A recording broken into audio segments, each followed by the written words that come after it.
This night is about courage, and the history of Israel is the portrait of courage. No greater words of courage have been spoken in human history than the words of Moses 3,500 years ago in his farewell address to Israel just before they crossed the Jordan River into the Promised Land. The land was filled with powerful enemies. Joshua was an unproven leader. The air was charged with a sense of fear and uncertainty. I want you to capture this scene in your mind. Moses stands to speak. He's 120 years of age. His radiant white hair is blowing in the breeze. His flesh has been bronzed by the burning sun of 40 years in the desert. His message that day is exactly the message we need to hear today. It's recorded in Deuteronomy 31:6. He said, "Be strong and of good courage. Fear not, nor be afraid of your enemies. For the Lord your God is with you. He will not fail you, and He will not forsake you." People of Israel, our hope is not in Washington, D.C. Our hope is in the God of Abraham, Isaac, and Jacob.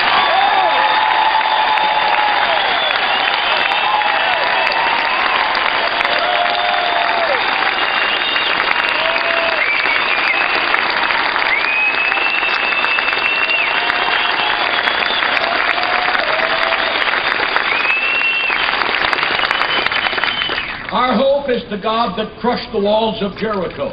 Right. Our hope is the God who walked through the fire with the 3 Hebrew children. Our hope is the God who delivered Goliath into the hands of King David. Our hope is in the God who was with Esther, who said, "If I perish, I perish." And God used her to crush the conspiracy against the Jewish people in the Persian Empire. Our hope is in the God who brought the exiles back from their Gentile graves, and Israel was reborn in 1948 according to the promises of the prophets.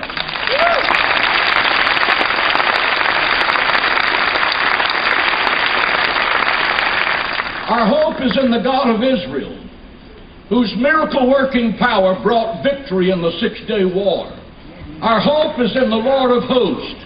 He will not fail us. He will not forsake us.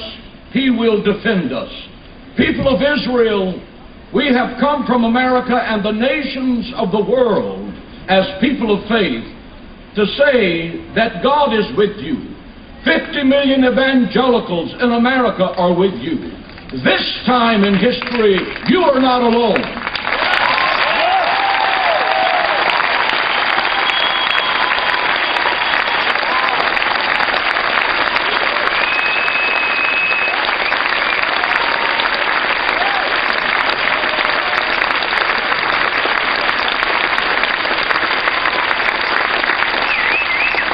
Millions of Christians here and around the world love you. They support you and pledge to stand with you today, tomorrow, and forever. As Christians, we believe that this land is a sacred land. It is your land, given to you by an eternal blood covenant, recorded in the book of Genesis 4,000 years ago. Israel must never be separated from their ancient biblical roots to this land.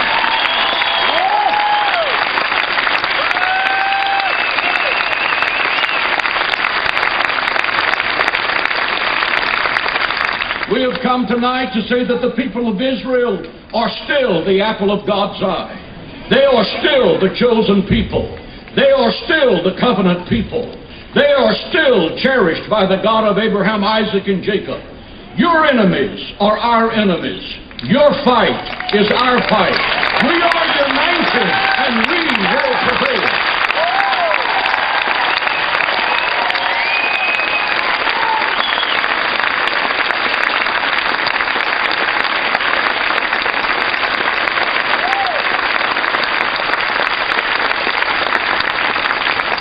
As Christians, we see the coming storm and confess the words of Israel's greatest warrior, King David.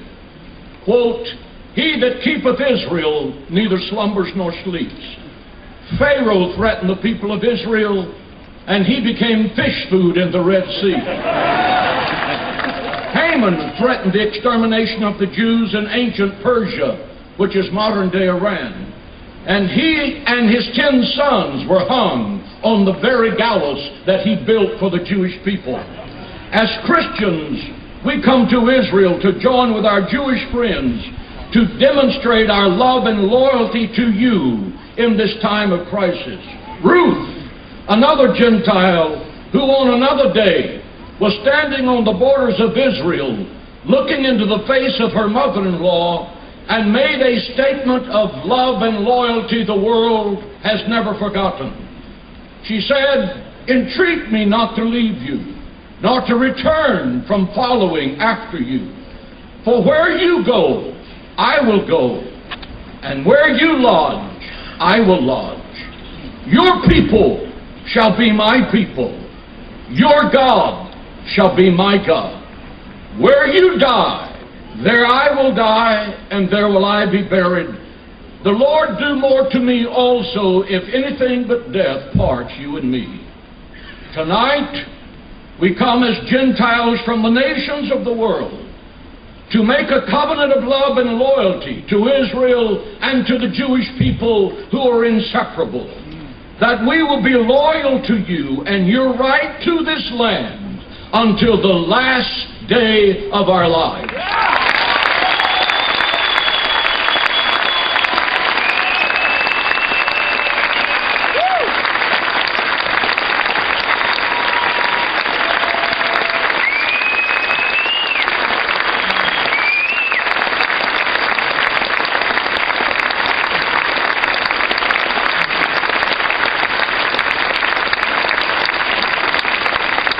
Close with this thought. Almost 50 years ago, President Jack Kennedy flew into the divided city of Berlin at the height of the Cold War. He flew there at a time when West Berlin was a tiny outpost of freedom surrounded by communist tyranny. He flew there at a time when West Berlin was surrounded, hounded, and boycotted and hungry. He flew there to send a strong message of solidarity and resolve to the courageous West Berliners. Here is what President Kennedy said at that time in history, quote, 2,000 years ago, the proudest boast was civic Romanus sum. I am a Roman citizen. Today in the world of freedom, he said, the proudest boast is Ich bin ein Berliner. I am a Berliner. All free men, wherever they may live, are citizens of Berlin.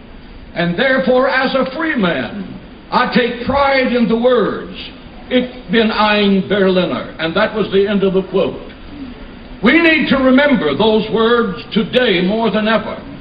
Today I stand at this ancient port of the city of Caesarea, at a time when Israel is a tiny outpost of freedom and democracy swimming in a sea of tyranny. I stand here as Israel is surrounded, hounded, and threatened. I stand here with a strong message of solidarity with you, my Jewish brethren, the apple of God's eye. At this difficult juncture in history, permit me to say something to you straight from the heart. Please know that what I say now is a sentiment shared by multiplied millions of Christians across America and around the world. Today, in a world of freedom, the proudest boast is this: Ani Yisraeli. I am an Israeli.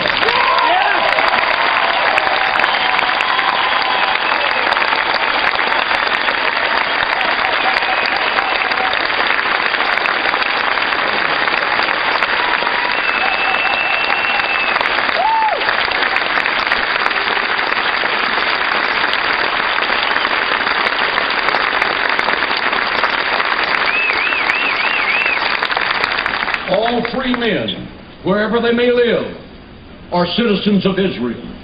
Therefore, as free men, I take pride in the words, I am an Israeli. Say that with me. I am an Israeli. When international bodies ignore the world's genocides and massacres and racism to attack Israel, we proudly proclaim, say it with me, I am an Israeli. When college professors teach lies about Israel and students loudly call for Israel's destruction, we proudly proclaim, I am an Israeli. When hateful protesters try to shout you down, when flotillas filled with militants seek to turn Gaza into an Iranian port, we proudly proclaim, I am an Israeli. When the world condemns Israel for defending its citizens from thousands of missiles and mortar attacks, we proudly proclaim, I am an Israeli. When terrorists threaten to kill Israelis, we say, I am an Israeli. When Israel's allies grow weary of fighting tyranny and oppression and seek the easy way out, making the door of danger closer to Western civilization, we say, I am an Israeli. Israel and America share the same love of freedom. Israel and America share the same passion for democracy. Israel and America share the same Judeo-Christian values. Israel and America have the same enemies. Your enemies are our enemies. Israel's fight is our fight. If a line has to be drawn, then draw the line around both Christians and Jews. We are united. We are one.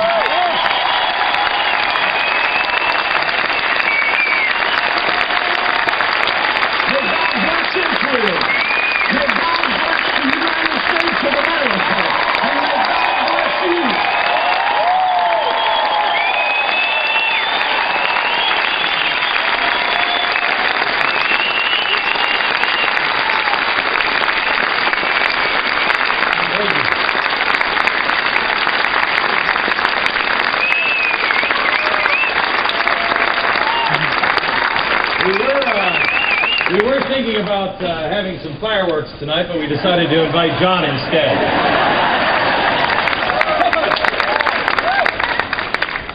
I was glad to hear John quote Deuteronomy, because Deuteronomy has been,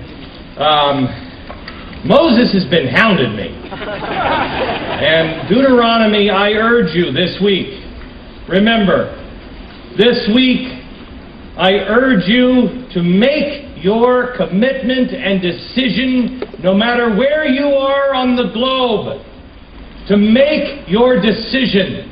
Choose between life and death, and choose this week. I urge you to read Deuteronomy. Please, study it. Know it. See the miracle of Israel. See with great humility. See all that God has done for us. See how good and gracious. And more importantly, see how loyal and how the Jewish people have honored God for thousands of years. How they have stood where they asked Him to stand. I will tell you that I have spent many days here in Israel in the last couple of months. And what has, I was going to say brought me to tears, but that's not a good expression because almost everything does. What has moved me so deeply is no matter what time of day I go to the Western Wall, there are people there worshiping and honoring God. I have tried to think of the other city or the other group of people that would hold that space for this long and honor Him. He said to His people, I'm coming. Stand here. And they have. I don't